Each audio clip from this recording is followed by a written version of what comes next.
Hello बच्चों, आज हम बात कर रहे हैं क्लास 6 का चैप्टर नंबर 7 की एक्सरसाइज।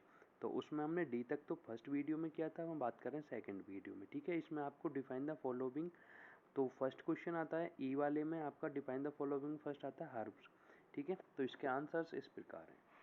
हर्ब का क्या होगा आपका?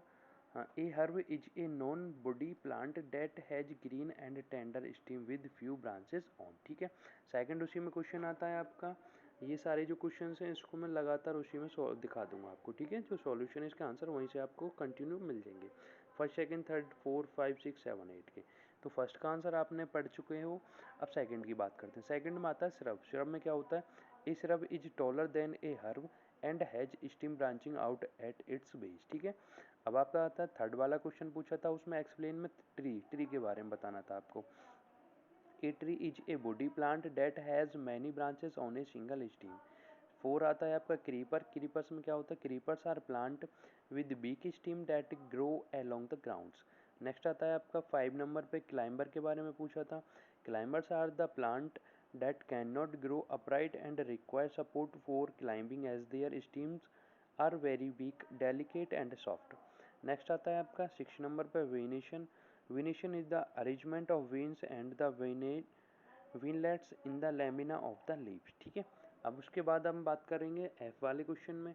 एफ क्वेश्चन है आपका डिस्टिंग्विश बिटवीन द फॉलोइंग। ठीक है, तो उसके आंसर्स इस पे अभी इसमें दो और बचे थे, फोटोसिंथेसिस और ट्रांसपिरेशन। जो आपका ई वाला था उसमें दो क्वेश्चन और बचे थे, उनको भी देख लेते हैं एक बार। उसमें फोटोसिंथेसिस का था। Photosynthesis it is a process in which plant produce glucose by utilizing carbon dioxide and water in the presence of sunlight. ठीक है, इसके बाद ट्रांसपिरेशन का था। Transpiration is the process of lose of water in the form of water vapour from the aerial parts of the plant. इसके बाद आपका distinguish between the following में फर्स्ट क्वेश्चन था आपको डिफरेंस बताने थे किस किस में, tap root system and fibrous root system. ठीक है, तो उसका आंसर क्या होगा? टेप रूट सिस्टम में a tap root is a single large primary root that grow straight down from the stem of a plant. इसके बाद आता है आपका fibrous root system. Fibrous roots are smaller secondary roots that spread out in all direction from the stem. Next question है आपका question number second, reticular venation and parallel venation के बारे में आपको डिफरेंस बताने थे। तो उसका आंसर इस प्रकार, रेटिकुलेट विनेशन, ये आपका सेकंड का आंसर है। Reticulate venation refers to the creation of web like nerves in the leaf blades. उसके बाद पूछा था उसमें पैरेलल वेनेशन के बारे में। तो parallel venation refers to the development of parallel veins from the leaf blades base to the tip. ठीक है, इसके बाद आता है इसमें आपका third question. Third question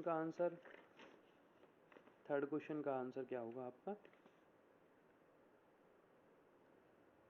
third question में आता है आपका रूट्स एंड स्टीम के बारे में पूछा हुआ था। ठीक है, रूट्स एंड स्टीम। तो roots are the underground parts of the plant that bear root hairs. Stems are the part of plants that bear branches leaves and fruits. ठीक है, इसके बाद इसमें क्वेश्चन नंबर 4 था हर्ब्स श्रब्स एंड ट्री। तो इसके बारे में जस्ट अभी हमने डिफाइन द फॉलोइंग में ये सारे क्वेश्चन किए थे, तो इसे हम दोबारा रिपीट करने की कोई भी नीड नहीं है। ठीक है, तो हमने ये सारे क्वेश्चन आपको यहाँ पे कराए थे, सेम इसका आंसर यही होगा। तो इसको आप कट भी कर सकते हो, छोड़ भी सकते हो। इसके बाद वेरी शॉर्ट की बात करते हैं। वेरी शॉर्ट के आंसर आपको नेक्स्ट वीडियो में मिलेंगे। ठीक है।